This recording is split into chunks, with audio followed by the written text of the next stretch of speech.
T'es-tu déjà demandé pourquoi tu acceptes si peu dans la vie? Des miettes d'affection, de petites doses de reconnaissance, des relations à moitié vécues? Et si je te disais que rejeter ces miettes pouvait transformer complètement ton existence? Lorsque tu décides de ne pas te contenter du minimum, que ce soit en amour, en amitié ou dans ton travail, quelque chose d'extraordinaire se produit. Les principes du stoïcisme nous enseignent qu'accepter moins que ce que nous méritons n'est pas une vertu, mais une prison que nous construisons pour nous-mêmes. Dans cette vidéo, je vais te révéler comment le courage de dire non aux miettes peut ouvrir la porte à des relations satisfaisantes, des opportunités extraordinaires et une vie d'abondance émotionnelle. Prépare-toi à découvrir le pouvoir transformateur qui survient lorsque tu te refuses enfin de vivre des restes émotionnels. Miettes émotionnelles.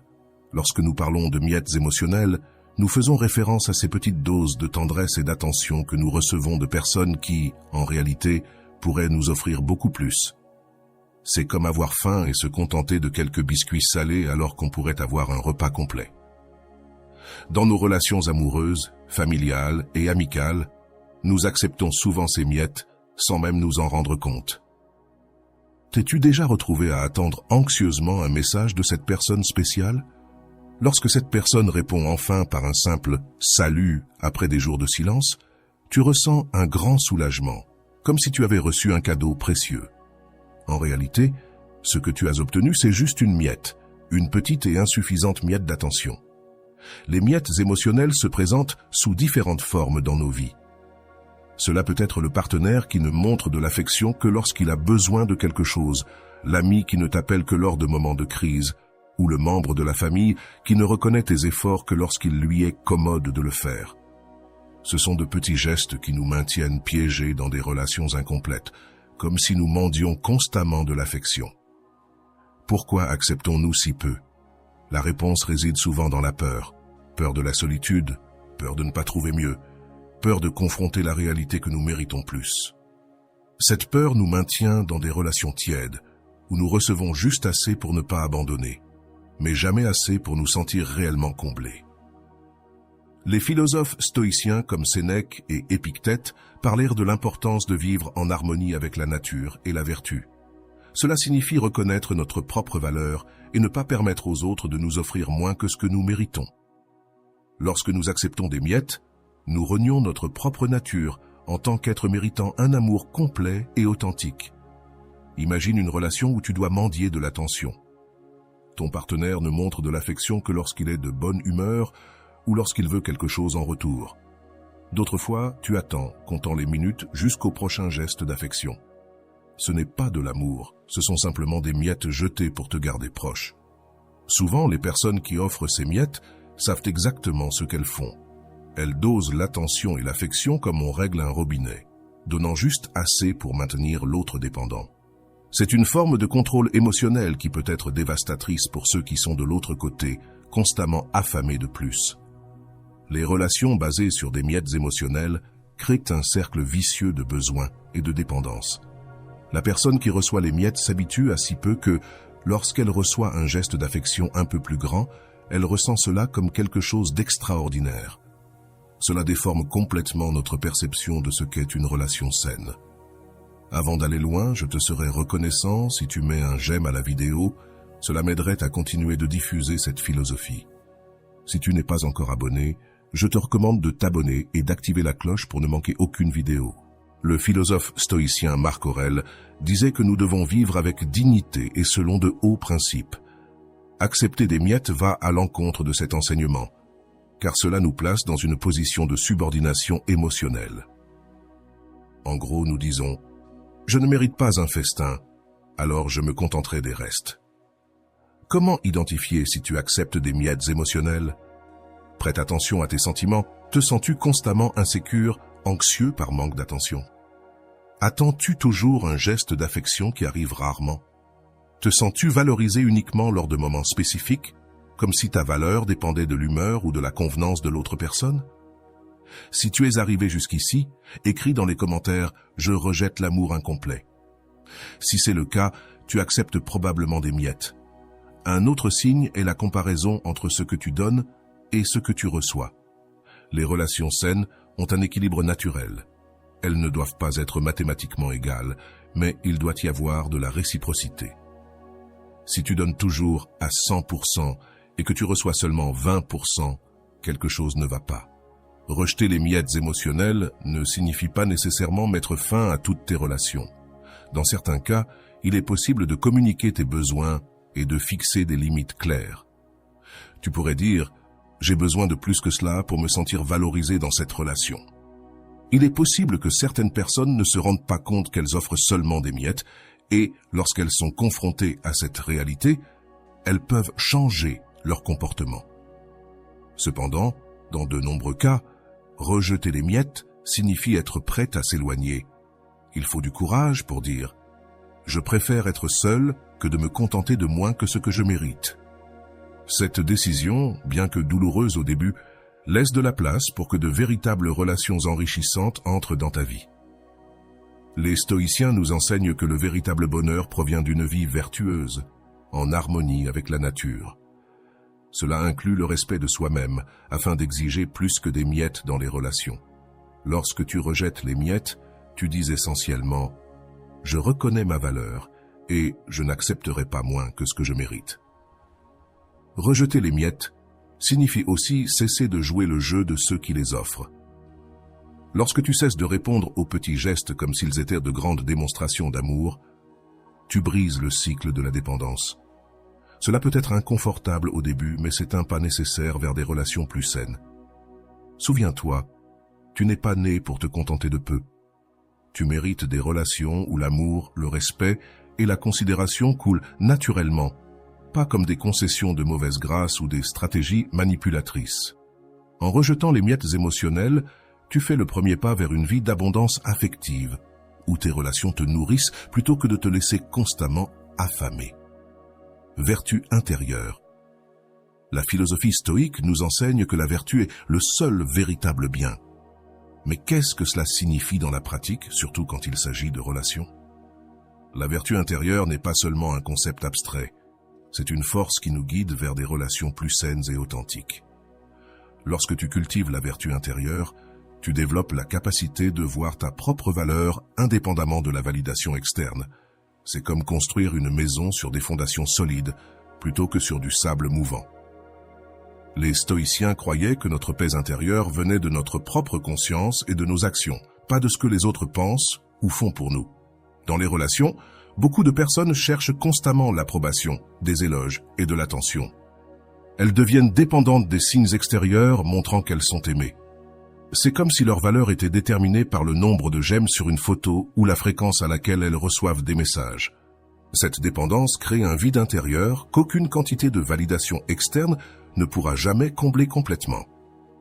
La vertu intérieure nous enseigne le contraire. Elle nous montre que notre valeur ne diminue pas lorsque quelqu'un nous traite mal, ni n'augmente quand nous recevons des compliments. Notre valeur est constante et inhérente à notre existence. Lorsque nous croyons vraiment cela, nous cessons d'accepter des miettes dans les relations. Imagine Anna, qui se sentait toujours insécure dans ses relations. Elle vérifiait toujours son téléphone pour voir si son petit ami avait répondu. Elle était anxieuse quand il arrivait en retard à l'appel et ne se sentait spéciale que lors des rares moments où elle recevait un compliment. Anna vivait en fonction des miettes d'affection qu'elle recevait. Un jour, Anna commença à étudier le stoïcisme et apprit la vertu intérieure. Elle se rendit compte qu'elle cherchait à l'extérieur ce qu'elle devait trouver en elle-même. Elle commença à cultiver l'amour-propre, la confiance en soi et la paix intérieure. Peu à peu, il se rendit compte qu'il n'avait plus autant besoin de la validation de son petit ami. Il n'était plus anxieux d'attendre des messages, et le plus important, il commença à réaliser qu'il méritait quelque chose de plus que des miettes. C'est cela, le pouvoir de la vertu intérieure. Elle nous libère du besoin désespéré d'approbation extérieure. Lorsque nous nous sentons complets intérieurement, nous n'acceptons pas des relations à moitié terminées. Sur le plan pratique, cultiver la vertu intérieure signifie développer certaines qualités essentielles. Tout d'abord, la connaissance de soi. Plus tu te connais toi-même, tes valeurs, tes limites, tes besoins et tes désirs, moins tu auras de chances d'accepter des relations qui ne te respectent pas pleinement. La conscience de soi t'aide à identifier quand tu reçois des miettes au lieu d'un festin émotionnel. Deuxièmement, l'autosuffisance émotionnelle. Les stoïciens valorisent beaucoup l'autosuffisance, non pas dans le sens de ne pas avoir besoin de quelqu'un, mais de ne pas dépendre émotionnellement des autres pour se sentir bien. Lorsque tu développes cette qualité, tu deviens capable de donner et de recevoir de l'amour de manière saine, sans désespoir ni dépendance. Troisièmement, l'intégrité. Cela signifie être fidèle à tes valeurs, même lorsque c'est difficile. Si tu valorises l'honnêteté, le respect et l'engagement, tu n'acceptes pas des relations dans lesquelles ces valeurs sont constamment violées. Ton intégrité devient une boussole qui te guide loin des relations toxiques. Quatrièmement, le courage. Il faut du courage pour rejeter les miettes, surtout lorsque nous avons peur de la solitude. Le courage nous permet de dire non aux relations qui nous diminuent et oui à la possibilité de quelque chose de mieux, même si cela signifie être seul un moment. Beaucoup de personnes restent dans des relations vides parce qu'elles ont peur de la solitude. Elles préfèrent la mauvaise compagnie à l'absence de compagnie. Mais les stoïciens nous rappellent qu'il vaut mieux être seul que dans de mauvaises compagnies. La solitude peut être un espace pour la croissance et l'auto-découverte lorsqu'elle est abordée avec la bonne attitude. Si tu es arrivé jusqu'ici, écris dans les commentaires « Je reconnais ma valeur ». Lorsque nous cultivons la vertu intérieure, nous développons également un radar pour les personnes qui n'offrent que des miettes. Nous commençons à reconnaître les signaux, l'incohérence, les promesses vides, l'affection conditionnée par quelque chose en retour. Et le plus important, nous arrêtons de nous blâmer pour ces relations échouées. Beaucoup de personnes se blâment lorsqu'elles reçoivent des miettes. Elles pensent « si j'étais plus jolie, plus intelligente, plus intéressante, peut-être que je recevrais plus d'amour ». Mais la vertu intérieure nous enseigne que le problème ne vient pas de nous. Les personnes qui n'offrent que des miettes ont souvent leurs propres limitations émotionnelles qui les empêchent d'aimer pleinement. Les stoïciens nous enseignent aussi le détachement sain. Cela ne signifie pas être froid ou distant, mais plutôt ne pas s'accrocher désespérément à des relations qui ne nous servent pas. Lorsque nous cultivons la vertu intérieure, nous aimons profondément, mais nous savons aussi quand lâcher prise lorsque c'est nécessaire. Carlos a été dans une relation de 5 ans avec quelqu'un qui ne montrait de l'affection que lorsqu'il voulait quelque chose en retour. Il savait qu'il méritait plus, mais il avait peur de recommencer. En travaillant sur sa vertu intérieure, Carlos trouva la force de mettre fin à la relation. Pendant les premiers mois, il se sentit seul et douta de sa décision. Mais avec le temps, il réalisa à quel point sa paix intérieure avait augmenté. Il n'était plus anxieux d'attendre des miettes d'affection. Au fil du temps, il rencontra quelqu'un qui le valorisait pleinement. La vertu intérieure nous aide aussi à pardonner, à la fois aux autres et à nous-mêmes. Peut-être as-tu accepté des miettes pendant des années et te sens-tu maintenant honteuse de cela. Le stoïcisme nous enseigne que nous faisons tous des erreurs, mais la sagesse réside dans le fait d'en tirer des leçons et de continuer. Ne te punis pas d'avoir accepté moins dans le passé, utilise cette expérience comme une leçon pour l'avenir. Un autre aspect important de la vertu intérieure est la gratitude.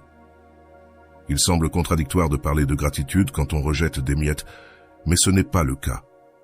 La gratitude nous aide à apprécier ce que nous avons sans nous accrocher désespérément à ce que nous n'avons pas. Lorsque nous sommes reconnaissants pour notre propre compagnie, pour la paix intérieure que nous cultivons, nous devenons moins enclins à accepter des relations insatisfaisantes uniquement par peur de la solitude. Cultiver la vertu intérieure est un processus continu, pas un objectif final. Il y aura des jours où tu te sentiras fort et sûr, et d'autres où les vieilles insécurités referont surface. C'est normal et fait partie du voyage humain. L'important est de rester engagé dans ta croissance intérieure. Lorsque tu rejettes les miettes depuis un endroit de vertu intérieure, tu ne le fais pas par colère ou ressentiment. Tu le fais avec sérénité et clarté. Ce n'est pas un rejet basé sur l'orgueil blessé, mais sur la connaissance de soi et le respect de soi. Tu reconnais simplement que tu mérites des relations complètes et tu t'ouvres à cette possibilité.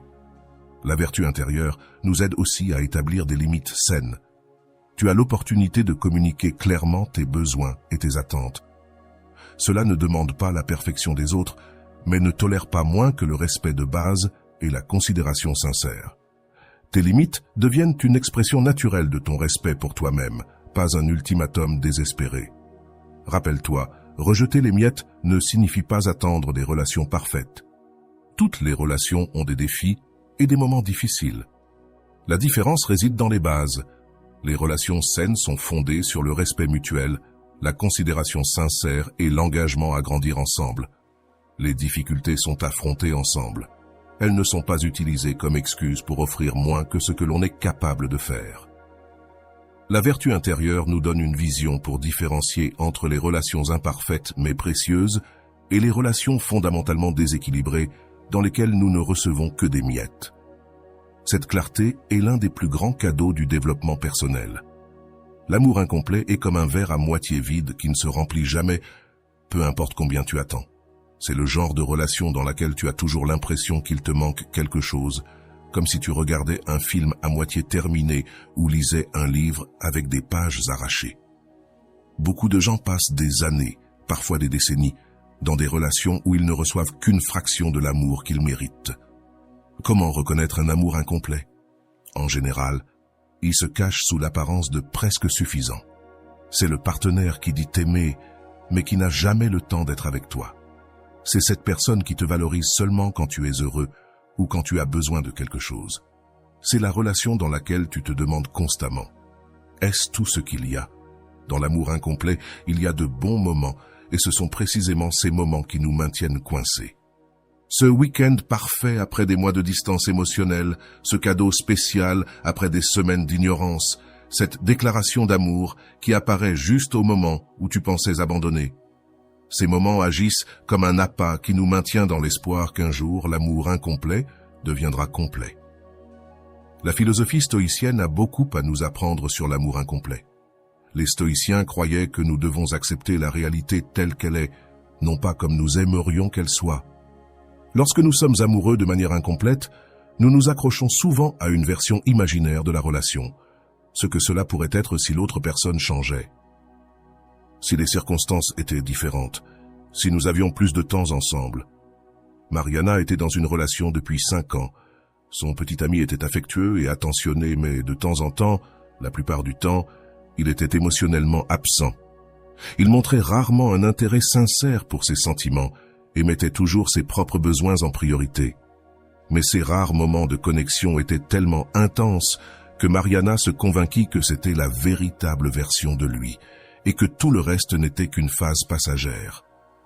Le problème, c'est que dans l'amour incomplet, l'exception ne devient jamais la règle. Ces moments spéciaux ne sont que des îles dans un océan d'insatisfaction, et plus nous passons de temps à accepter des miettes d'affection, plus notre perception de ce qu'est l'amour sain est déformée. Les stoïciens ont également parlé de l'importance de distinguer ce que nous pouvons et ce que nous ne pouvons pas contrôler dans une relation. Nous ne pouvons pas contrôler les sentiments ou les actions de l'autre. Si quelqu'un n'est capable d'offrir qu'un amour à moitié, aucun effort, compréhension ou sacrifice de notre part ne changera cela. La seule chose que nous pouvons contrôler est notre décision de rester ou de partir. Souvent, nous restons dans un amour incomplet par peur de l'inconnu. Et si je ne rencontre jamais quelqu'un d'autre? Et si toutes les relations sont comme ça?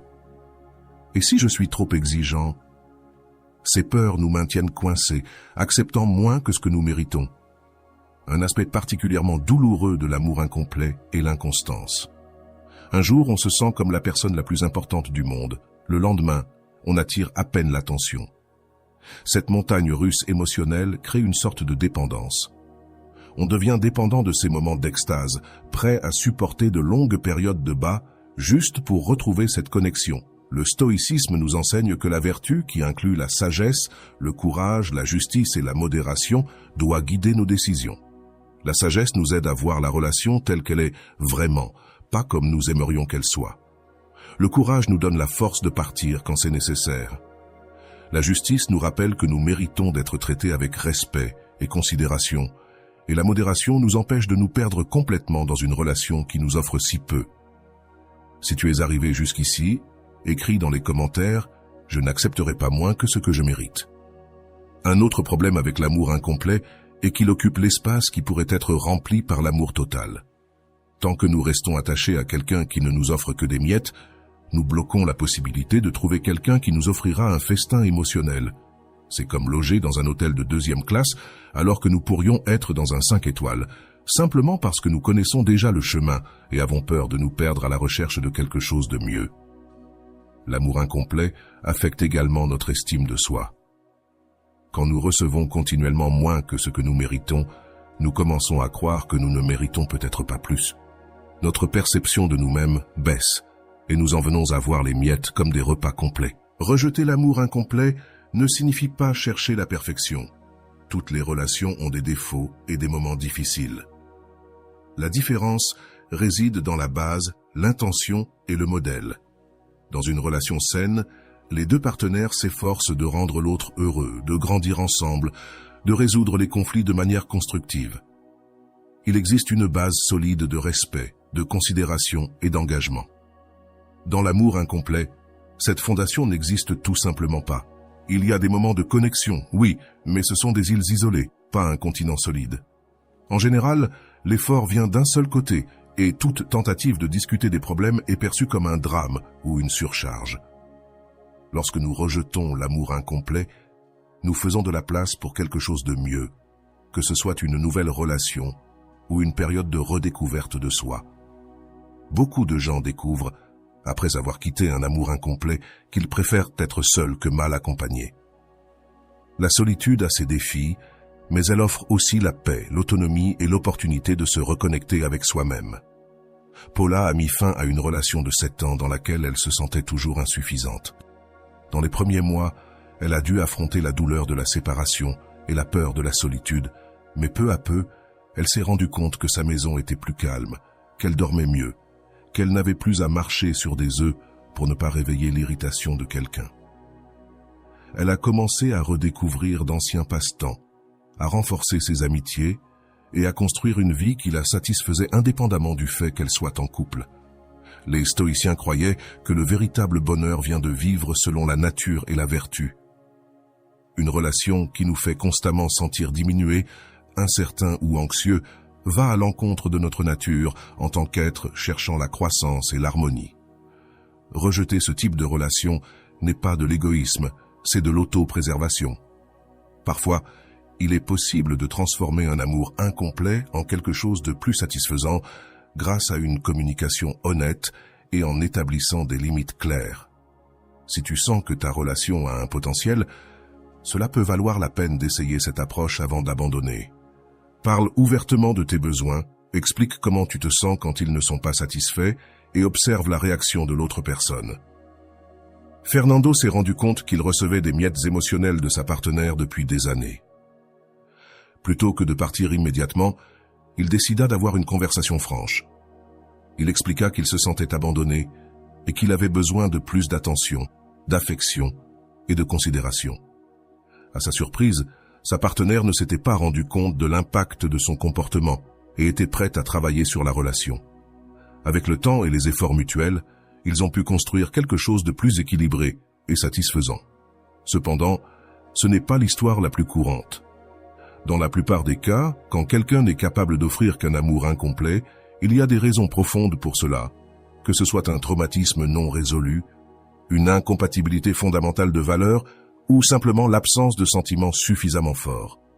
Dans ces cas, la personne se met souvent sur la défensive lorsqu'on la confronte, promet des changements qui ne se produisent jamais ou te fait sentir coupable d'en faire trop.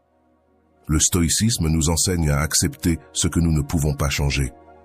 Si, après des tentatives honnêtes de communication, la relation reste incomplète, la sagesse réside dans l'acceptation de cette réalité et dans la prise de décision basée sur cela, pas sur l'espoir d'un futur différent.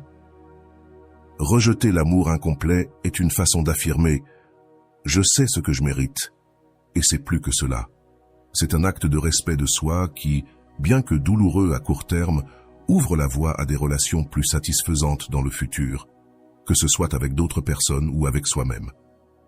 Rappelle-toi, un amour complet n'est pas parfait, mais il est authentique, constant et enrichissant. Il te fait grandir, il ne te diminue pas, il t'apporte la paix, pas l'anxiété constante. Il te fait te sentir valorisé, non comme une option, et surtout, Il te fait sentir que tu es suffisant tel que tu es, pas quelqu'un qui doit constamment prouver sa valeur pour mériter des miettes d'affection. T'es-tu déjà arrêté pour réfléchir à la qualité de tes amitiés? Combien d'entre elles sont véritablement profondes et combien sont simplement superficielles? Les véritables amitiés sont comme des diamants dans un monde de verre coloré, rares, précieuses et incassables. Lorsque nous rejetons les miettes dans les amitiés, nous faisons place à des connexions authentiques qui peuvent transformer nos vies. Dans la philosophie stoïque, les amitiés occupent une place spéciale.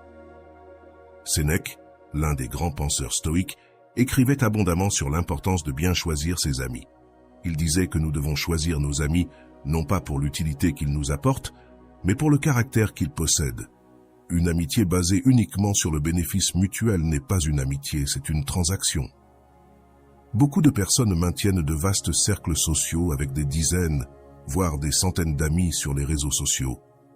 Mais ils ressentent un profond vide lorsqu'ils ont besoin d'un soutien réel. Ils ont beaucoup de connaissances pour les fêtes et les conversations superficielles, mais ils n'ont personne avec qui partager leurs peurs, leurs rêves et leur vulnérabilité. Ils acceptent des miettes de connexion au lieu de chercher la profondeur. Comment identifier si vous acceptez des miettes dans vos amitiés? Observez les patterns. Vos amis n'apparaissent que lorsqu'ils ont besoin de quelque chose. Les conversations restent toujours superficielles. Vous vous sentez constamment épuisé après les avoir rencontrés au lieu d'être rechargé d'énergie. Vous êtes toujours celui qui initie le contact, qui organise les rencontres, qui se soucie de garder l'amitié vivante. Si vous avez répondu positivement à plusieurs de ces questions, vous acceptez probablement moins que ce que vous méritez. Les véritables amitiés se révèlent non seulement dans les bons moments, mais surtout dans les épreuves. Comme l'a dit Épictète, un autre philosophe stoïcien, les circonstances ne révèlent pas l'homme, elles le révèlent aux autres. Il en va de même pour les amitiés. Les moments difficiles montrent qui se soucie vraiment de vous et qui profitait seulement des bons moments. Rejeter les miettes dans les amitiés signifie établir des critères plus élevés pour les personnes que vous laissez entrer dans votre cercle intime. Il ne s'agit pas d'exiger la perfection ou de créer des tests impossibles, mais d'observer la cohérence, la réciprocité et un véritable intérêt. Les stoïciens croyaient en le concept d'amitié vertueuse, fondée sur des valeurs partagées et un désir mutuel de croissance. Une telle amitié n'est ni commode, ni circonstancielle. Elle repose sur quelque chose de plus profond. Comme l'a écrit Sénèque, l'amitié profite toujours, mais l'amour fait parfois du mal. Un aspect important des véritables amitiés est l'honnêteté. Les vrais amis ne vous flattent pas seulement, ils vous disent aussi des vérités difficiles quand c'est nécessaire. Comme l'a souligné Marc Aurèle, il est essentiel d'avoir quelqu'un qui nous corrige, tout comme un médecin prend soin de son patient. Accepter des miettes signifie se contenter de relations où tout le monde est d'accord par commodité, où personne ne se soucie vraiment d'aider l'autre à s'améliorer. Carolina avait une meilleure amie qui était toujours d'accord avec tout ce qu'elle disait. Au début, cela semblait parfait. Qui n'aime pas toujours avoir raison? Mais avec le temps, Carolina s'est rendue compte que cette amie n'a jamais été vraiment présente. Elle a automatiquement accepté d'éviter des conversations plus profondes, a gardé des secrets inutiles pour ne pas avoir de problème et n'a jamais partagé ses propres luttes. C'était une amitié de façade, sans substance réelle. Les véritables amitiés impliquent également un équilibre entre donner et recevoir. Elles ne doivent pas être mathématiquement égales. Il y aura des moments où un ami aura plus besoin de soutien que l'autre, mais avec le temps, il doit y avoir réciprocité. Beaucoup de personnes se retrouvent dans des amitiés unilatérales, où elles donnent toujours du soutien, écoutent des problèmes et offrent de l'aide sans recevoir la même chose en retour. Marcos était l'ami thérapeute de son groupe. Tout le monde venait le voir pour se confier, demander des conseils et chercher un soutien émotionnel. Il était toujours disponible, annulait des rendez-vous pour aider ses amis et connaissait les problèmes de tout le monde, même dans les moindres détails. Mais lorsque Marcos a traversé un divorce difficile, il s'est rendu compte qu'il n'avait personne à appeler. Ses amis lui ont envoyé de courts messages de soutien, mais personne ne s'est réellement proposé de rester avec lui durant sa crise. Rejeter les miettes dans les amitiés peut être douloureux au début. Il se peut que vous vous retrouviez avec un cercle social réduit, à passer plus de temps seul. Vous pourriez ressentir le manque des anciennes habitudes, des sorties en groupe, des conversations légères, mais cet espace vide devient bientôt un terrain fertile pour des connexions plus significatives. Les stoïciens nous rappellent que la qualité est plus importante que la quantité. Comme l'a écrit Sénèque, considère si tu veux avoir beaucoup d'amis ou de bons amis. Avoir quelques vrais amis apporte plus de bonheur et de croissance que des douzaines de connexions superficielles. Un autre signe que vous acceptez des miettes, c'est lorsque vous devez constamment changer qui vous êtes pour être accepté. Les véritables amitiés vous permettent d'être authentique avec vos qualités et vos défauts. Si vous jouez toujours un rôle, cachez vos opinions ou feignez des intérêts pour plaire, vous êtes probablement dans des relations qui ne vous offrent que des miettes d'acceptation. Les véritables amitiés sont celles où vous pouvez montrer vos vulnérabilités sans craindre d'être jugé, où vous n'avez pas toujours à être fort, avoir raison ou réussir, où vous pourrez partager vos doutes, vos échecs et vos insécurités en sachant que vous serez accepté de toute façon. Beaucoup de gens ne gardent que des amitiés superficielles, où chacun doit sembler parfait tout le temps. Rejeter les miettes dans les amitiés signifie aussi établir des limites saines. Les vrais amis respectent votre temps, vos besoins et vos valeurs. Ils ne demandent pas une disponibilité constante, ils ne vous imposent pas des choix basés sur du chantage émotionnel, ils ne manquent pas de respect à ce qui est important pour vous. Les philosophes stoïciens croyaient que nous devrions choisir des amis qui nous aident à devenir de meilleures personnes. Épictète a suggéré d'observer comment nous nous sentons après avoir passé du temps avec quelqu'un. Est-ce que nous devenons plus calmes ou plus agités? Plus centrés sur nos valeurs ou plus éloignés d'elles? Plus inspirés pour grandir ou plus enclins à des comportements dont nous nous repentirons plus tard?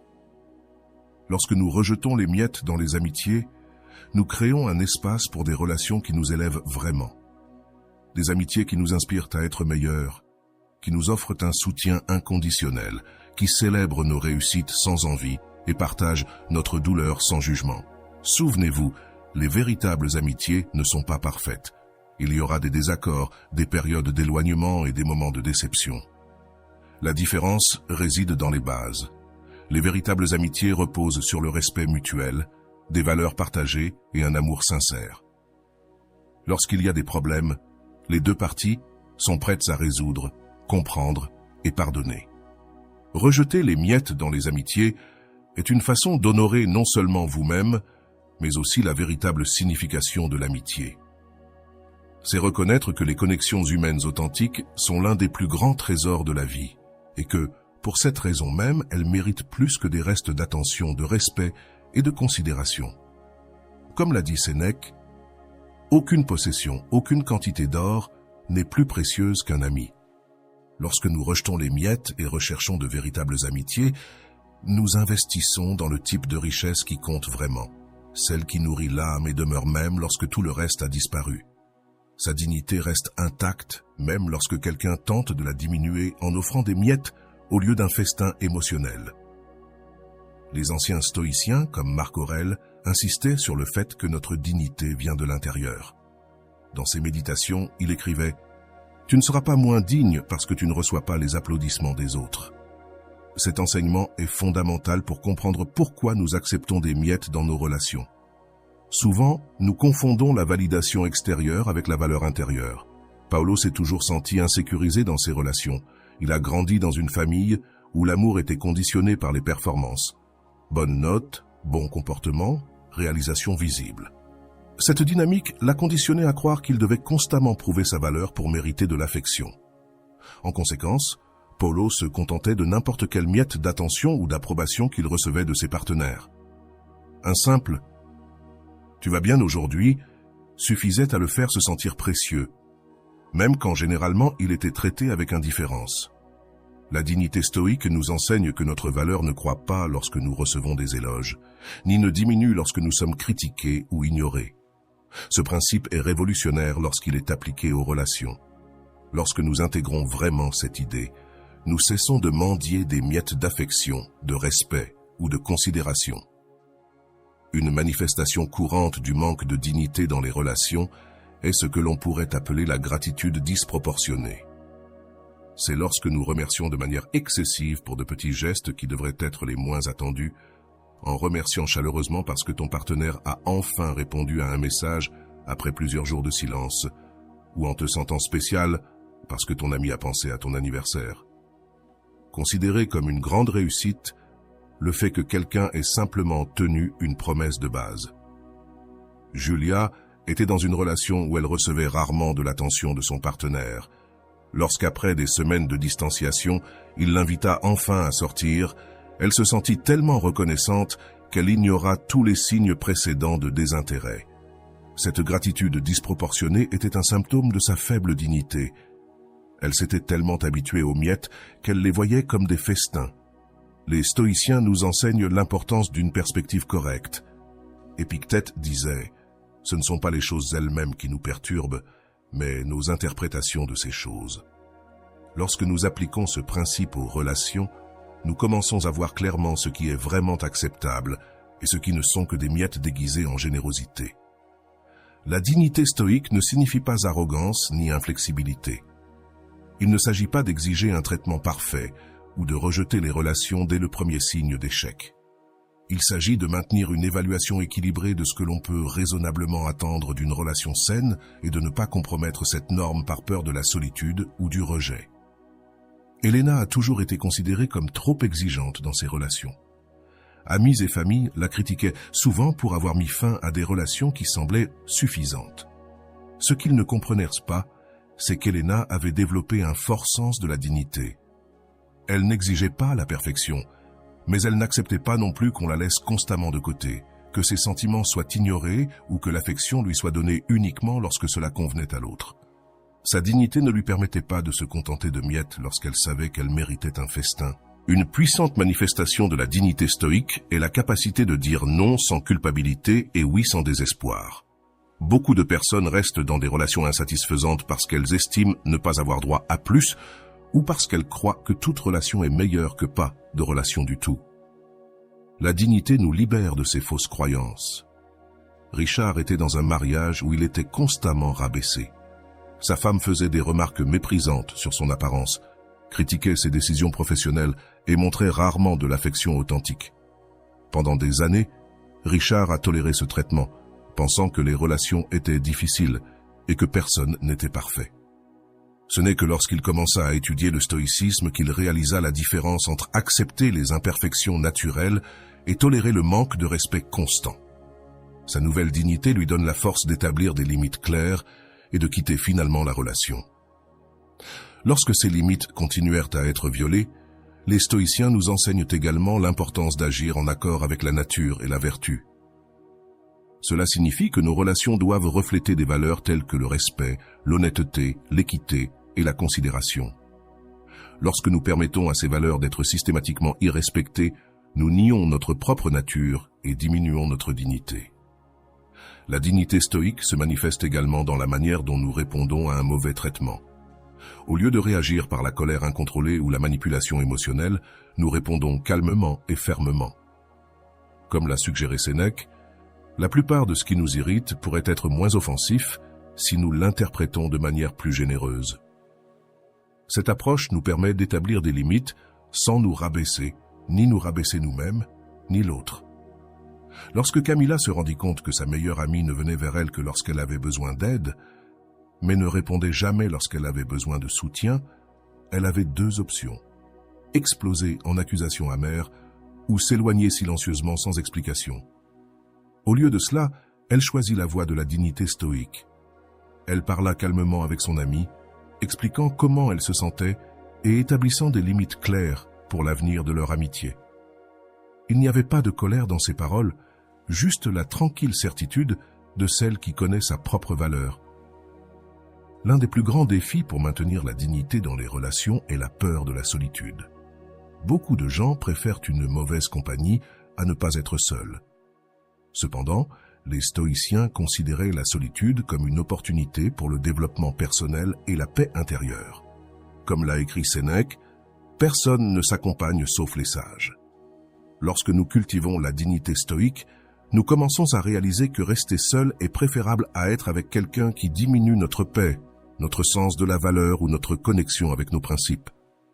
La solitude ne devient pas un état à craindre, mais une condition temporaire qui nous permet de grandir et, finalement, d'attirer des relations qui reflètent notre valeur intérieure. Fernando a passé des années à passer d'une relation insatisfaisante à une autre, toujours par peur de la solitude. Après une rupture particulièrement douloureuse, il décida d'étudier la philosophie stoïque et de travailler sur sa dignité personnelle. Il passa une année intentionnellement seul, développant la connaissance de soi, renforçant les vraies amitiés et clarifiant ses valeurs. Lorsqu'il rencontra finalement quelqu'un de spécial, il entra dans la relation non par désespoir ou peur, mais par un choix conscient, basé sur des valeurs partagées et le respect mutuel. La dignité stoïque nous aide également à identifier quand nous recevons des miettes déguisées en festin. Souvent, de petits gestes de considération, après de longues périodes d'abandon, sont présentés comme de grandes démonstrations d'amour. La personne qui t'ignore pendant des semaines et puis revient avec un cadeau, espérant que tout sera oublié. L'ami qui n'a jamais de temps pour toi, mais qui fait un grand spectacle public d'amitié sur les réseaux sociaux. Avec la dignité stoïque, nous développons la clarté pour voir ces gestes pour ce qu'ils sont vraiment. Des tentatives de maintenir la relation avec le minimum d'efforts possible. Anna était dans une relation avec quelqu'un qui la faisait souvent attendre, annulait des plans à la dernière minute et montrait rarement un intérêt réel pour sa vie. Mais tous les quelques mois, il organisait un grand geste, un voyage surprise, un cadeau cher. Une déclaration publique d'amour pendant des années, Anna a interprété ces gestes comme une preuve d'amour véritable qui compensait tous les moments d'abandon. Ce n'est que lorsqu'elle développa une dignité stoïque qu'elle se rendit compte que ces gestes n'étaient pas des démonstrations d'amour, mais des stratégies pour qu'elle continue à accepter des miettes au quotidien. Une caractéristique clé de la dignité stoïque est la cohérence entre nos paroles et nos actions. Si nous disons que nous méritons du respect, mais que nous continuons à accepter le manque de respect, nous vivons en contradiction avec nos propres principes. Les stoïciens valorisent profondément cette cohérence comme une manifestation d'intégrité. Lorsque Bruno décida enfin qu'il n'accepterait plus de miettes dans ses relations, certains amis l'accusèrent d'être trop orgueilleux ou exigeant. Mais ce que eux appelaient de l'orgueil, Bruno le reconnaissait comme de la dignité. Il n'exigeait pas la perfection, mais n'acceptait pas non plus qu'on le traite comme une option, lui qui avait donné à l'autre la priorité. Cette posture ferme attira finalement dans sa vie des personnes qui respectèrent ses limites et offraient des relations basées sur une réciprocité authentique. La dignité stoïque nous enseigne que notre valeur ne dépend pas de l'opinion ou de l'approbation des autres. Comme l'écrivait Marc Aurèle, « Vis une bonne vie. S'il n'y a pas de Dieu, alors tu as vécu une vie qui vaut la peine d'être vécue pour toi. S'il y a des dieux et qu'ils sont justes, alors ils ne se soucieront pas de la façon dont tu as adoré, mais de la qualité de ta vie. » De la même manière, notre valeur dans les relations ne dépend pas de si nous sommes choisis, appréciés ou validés par les autres, mais de l'intégrité avec laquelle nous nous engageons. Lorsque nous intériorisons vraiment ce principe, nous arrêtons d'accepter des miettes, non par fierté blessée, mais par clarté sur notre valeur inhérente. Nous n'avons plus besoin de mendier de l'attention, de l'affection ou du respect, car nous savons que notre valeur reste intacte, que nous recevions ou non ces choses des autres. Rappelle-toi, la dignité stoïque n'est pas une posture rigide ou inflexible, c'est une force intérieure silencieuse qui nous permet de naviguer dans les relations avec clarté, fermeté et authenticité. C'est savoir quand dire non, quand dire oui et quand simplement s'éloigner, toujours guidé par la boussole intérieure de nos valeurs et principes. Établir des limites, c'est comme construire des clôtures autour d'un précieux jardin. Ton bien-être émotionnel. Les limites saines ne sont pas des murs qui empêchent la connexion, ce sont des limites claires qui permettent des relations plus authentiques et respectueuses. Dans la philosophie stoïque, les limites sont directement liées au concept d'autodiscipline et de sagesse pratique, la capacité de discerner ce que nous devons accepter et ce que nous devons rejeter. Beaucoup de gens grandissent sans apprendre à établir des limites.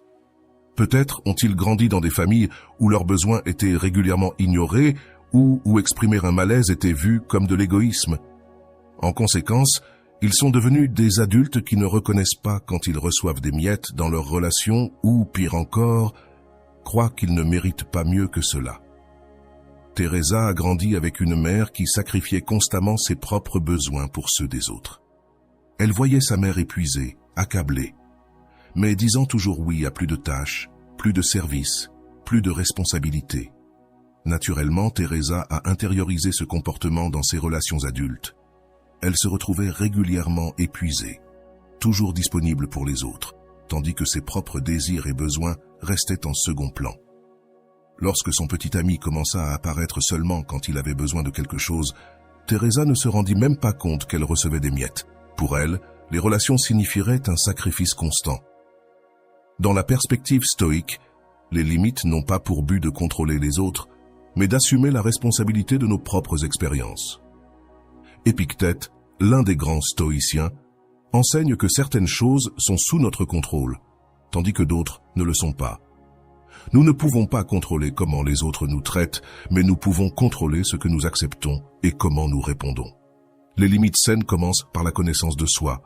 Il faut savoir ce que nous valorisons, ce que nous tolérons et ce qui est inacceptable pour nous. Sans cette clarté intérieure, il est impossible de communiquer des limites extérieures. Beaucoup de gens se retrouvent à accepter des comportements qui les blessent parce qu'ils ne se sont jamais arrêtés pour réfléchir à ce qu'ils veulent vraiment et méritent dans leurs relations. L'un des aspects les plus difficiles d'établir des limites est de surmonter la culpabilité. Beaucoup de gens se sentent mauvais ou égoïstes lorsqu'ils commencent à dire non. La philosophie stoïque offre ici une perspective précieuse. Établir des limites n'est pas un acte d'hostilité, mais d'honnêteté et d'intégrité.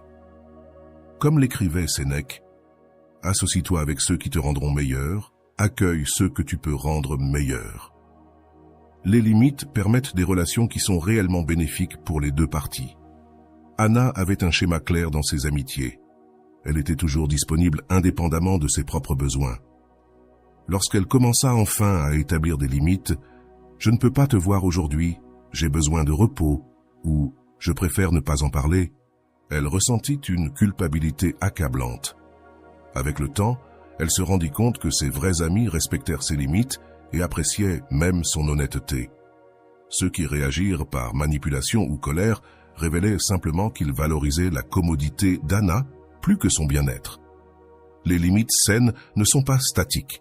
Elles évoluent avec le temps et varient selon la relation. Avec la famille, les amis proches, les collègues et les partenaires romantiques, nous établissons différentes limites. La flexibilité est importante, mais elle doit provenir d'un endroit de choix conscient, non de peur ou d'insécurité. Les stoïciens nous enseignent l'importance de la proportionnalité. Répondre aux situations de manière appropriée, sans exagérer ni minimiser. Cela s'applique parfaitement aux limites.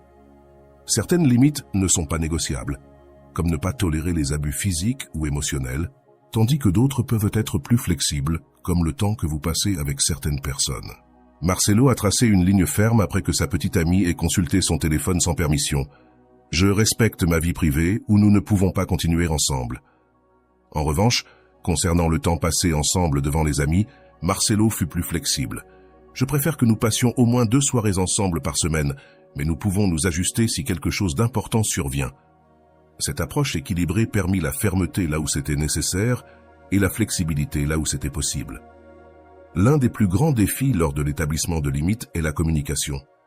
Beaucoup de gens oscillent entre les extrêmes.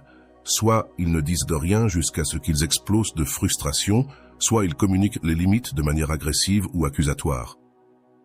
L'approche stoïque suggère une communication claire, calme et directe, centrée sur le « je » plutôt que sur le « tu ». Au lieu de dire « tu m'appelles toujours tard la nuit, c'est tellement égoïste », une communication basée sur des limites saines serait « je ne suis pas disponible pour des conversations après 22 heures, cela affecte mon sommeil et mon bien-être ».